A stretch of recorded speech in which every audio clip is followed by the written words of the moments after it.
Silakan klik tombol subscribe dan aktifkan notifikasi pada tombol lonceng supaya tidak tertinggal video seputar misteri dan pembahasan menarik lainnya, dan klik tombol like juga jika sahabat menyukai video ini. Kang, apakah untuk mengenal zat tidak dikenal itu kita harus merubah sikap kita atau akhlak kita? Misalkan saya tukang hasut, apakah bisa mengenal ZTD? Oh, itu hasut ya. Ini disensor. Atau saya main perempuan, apakah bisa mengenal zat tidak dikenal dari hasrat yang menggerakkan saya untuk melakukan perbuatan hina tersebut, Kang? Sekarang begini, main perempuan itu definisinya apa sih? Nah, Karena tidak dinikahi, itu kan ya? Iya, iya. Nah, kalau dinikahi tapi banyak-banyak itu apakah masih main perempuan? Tergantung kesepakatan gitu. Itu dia. Iya, Apakah yang membedakannya hanya status doang? Jadi sebetulnya membedakan itu hanya status doang. Semua pun bisa untuk mengenal zat tidak dikenal asal mau dan berusaha. Jadi apapun yang dia lakukan, apapun yang dia perbuat, selama dia berusaha untuk mencari zat tidak dikenal, itu pasti akan mendekat. Oke. Dan itu akan insaf. Lama-lama kita akan mengetahui persis bahwa itu adalah perbuatan yang tidak sepantasnya begitu. Oh, jadi kembali ke jalur yang benar dengan sendirinya gitu. Kalau merasakan ZTD. Ya kita sebagai manusia, ini bukan hanya sebagai Kang Diki atau sebagai Kang Lucu, Kang Romi, itu kan ditugaskan sebagai khalifah fil ard. Oke. Sebagai pemimpin di muka bumi, jadi sebagai wakil Allah di planet bumi kan. Iya. Nah, otomatis kita harus mengenal yang diwakilinya dong gitu kan. Betul. Jangan hanya sekedar cerita-cerita, jangan hanya sekedar percaya. Karena percaya itu belum tentu dia mengenal. Ya, dia percaya bahwa orang itu bisa melakukan hal-hal hebat gitu. Tapi kenal gak dengan orangnya gitu. Kita mengenali ya. Jadi kita mewakili itu untuk apa dan sebagainya, Kang ya. Nah, itu dia. Allah itu seperti apa dan bagaimana, dan kita dilengkapi fasilitas untuk itu. Tapi karena sejak lahir itu ditutup dan tidak dimungkinkan untuk diakses karena kita tidak diajarkan mengaksesnya, itu yang susah. Kita memang tidak diajarkan akhirnya. Padahal segala sesuatu itu diajarkan. Untuk mengenal Sang Pencipta pun diajarkan begitu. Untuk bersaksi pun diikrarkan begitu kan. Bersaksi bahwa tidak ada Tuhan selain Allah. Itu diikrarkan. Nah, kesaksian kita nanti yang ditanya bukan percaya kita atau enggaknya. Kesaksiannya ya. Kesaksian. Kalau percaya mah gampang.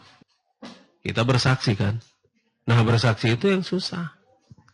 Cilaka kalau misalnya waktu kesaksian itu malah kita arab karena kita belum bersaksi.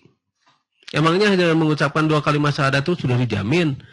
Itu mengucapkan, bukan melakukan. Jadi perlu level ucapan aja ya, lidah gitu. Iya, apa bedanya dengan beo? Bersaksi belum gitu badannya kaki. Iya, apa bedanya dengan beo? Itu kan. Beo ngucap syahadat belum tentu jadi Islam juga gitu kan. Ya misalnya Assalamualaikum katanya. Kasih ngerti wa Assalamualaikum ten. Anu lewat Assalamualaikum.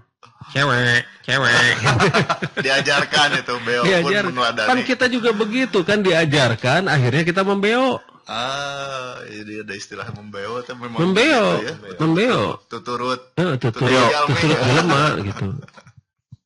Jadi kita hanya membeo doang. Akhirnya kita hanya sekedar bisa mengucap.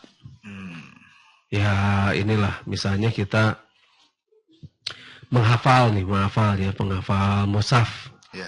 Menghafal mushaf atau catatan yang diwariskan oleh Rasulullah gitu kan. Menghafal. Nah, sekarang pertanyaannya, apa dan hafalan itu tanpa amalan? Apa itu yang dikehendaki oleh Sang Maha Pencipta? Apakah yang namanya hafalan itu ditanya di akhirat? Saya pernah waktu nge-tweet bahwa sudah waktunya mengamalkan bukan menghafalkan, saya ada yang protes tuh ke saya. Ada yang protes. Jangan seenaknya katanya. Hafalan itu menentukan tingkatan surga katanya. Waduh, gitu saya tanya lagi ke dia, ayatnya yang mana kata saya itu. Jadi dasar dia ngomong tuh apa gitu ya? Iya, dasar ngomong di Al-Qur'an ayatnya mana yang seperti itu tuh. Dia nggak balas nge-tweet ke saya. Nggak ngejawab lagi? Nggak. Tapi dia nge-tweet ke orang-orang. Ini ciri khas orang kalau itu selalu nanya ayat katanya. Ya iyalah. Kan orang Islam mah pasti harus berdasarkan ini, harus berdasarkan kitab. Ya acuannya harus ada. Juklak juknisnya harus ada. Nah itu kadang-kadang doktrin mereka tuh mendoktrin. Mereka takut kalau misalnya nanti Al-Quran tidak ada yang menghafal. Padahal yang ditanya itu adalah amalannya. Bukan hafalan. Bukan. Lagian yang dihafal itu kan mushaf, catatan. Mushaf itu catatan. Ya. Mungkin dengan keyakinan banyaknya hafalan tuh ya itu tadi ya. Memudahkan masuk ke surga atau apa. Level. Ya kata mereka. Tanpa dasar yang jelas kan. Iya, ditanya dasar. Ditanya dasar nggak ada yang jelas. Amal soleh itu bukan ngeklik. Amal soleh itu dengan perbuatan, dengan tindakan. Apakah kita sudah beramal soleh pada anak kita? Balik lagi ke parenting ya. Oke.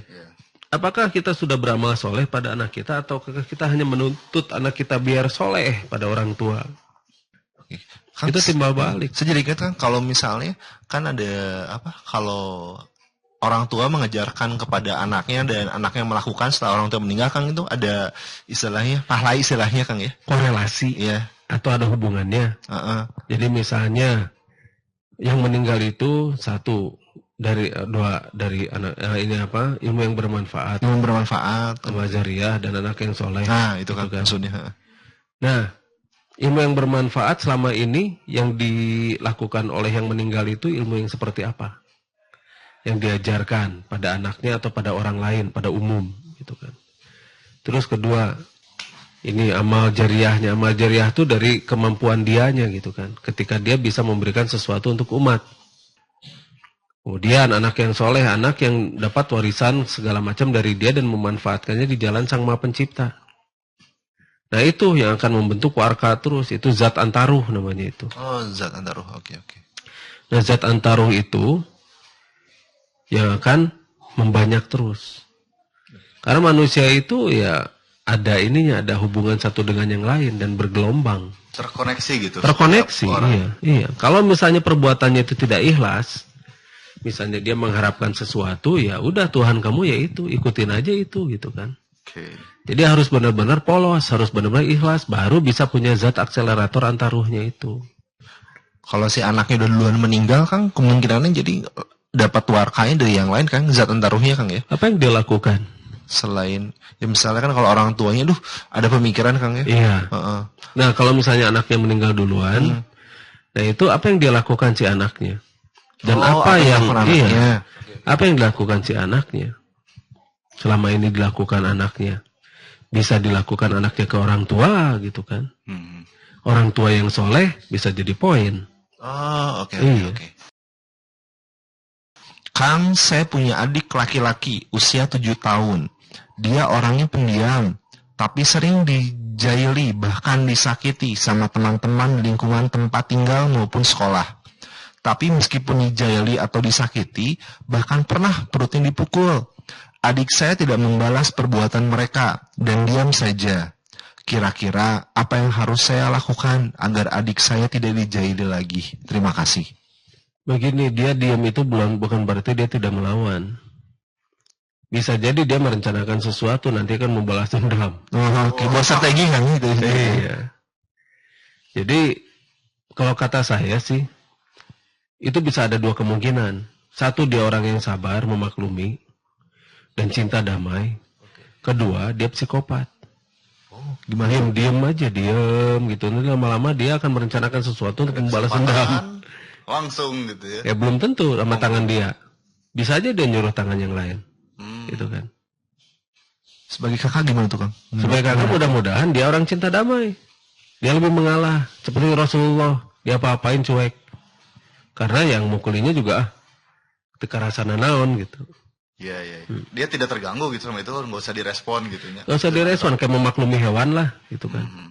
Karena mereka yang membuli itu adalah hewan-hewan, bukan manusia. Mungkin dia mudah-mudahan dia berpikirnya seperti itu. Biarin aja lah, itu mah hewan. Kalau kakaknya kan untuk mendeteksi, membedakan apakah dia Nggak termasuk usah yang diusili dulu, perhatiin dulu aja. perhatiin dulu aja. Iya, jangan ditanya-tanya. Apalagi dikontrol, kamu harus begini dong, kamu harus begitu dong. Nggak usah. Itu pilihan dia untuk diam. Harus hargai dong pilihannya. Dan kalau perlu, angkat dia. Kalau ditanya boleh kan, misalnya kenapa Enggak. tadi diem? Kamu bisa sabar ya ngadepin orang seperti itu. Hebat kamu. Oh, dibentuk biar dia sabar tuh kan? Iya, jadi tambah sabar dia. Karena dia merasa bahwa apa yang dilakukan itu memang bermanfaat dan mendapat pujian, meskipun itu segala puji bagi Allah. Iya. Tapi minimal kita bisa memberi semangat ke orang itu agar tetap sabar ya, keep patient gitu. Silakan klik tombol subscribe dan aktifkan notifikasi pada tombol lonceng supaya tidak tertinggal video seputar misteri dan pembahasan menarik lainnya, dan klik tombol like juga jika sahabat menyukai video ini.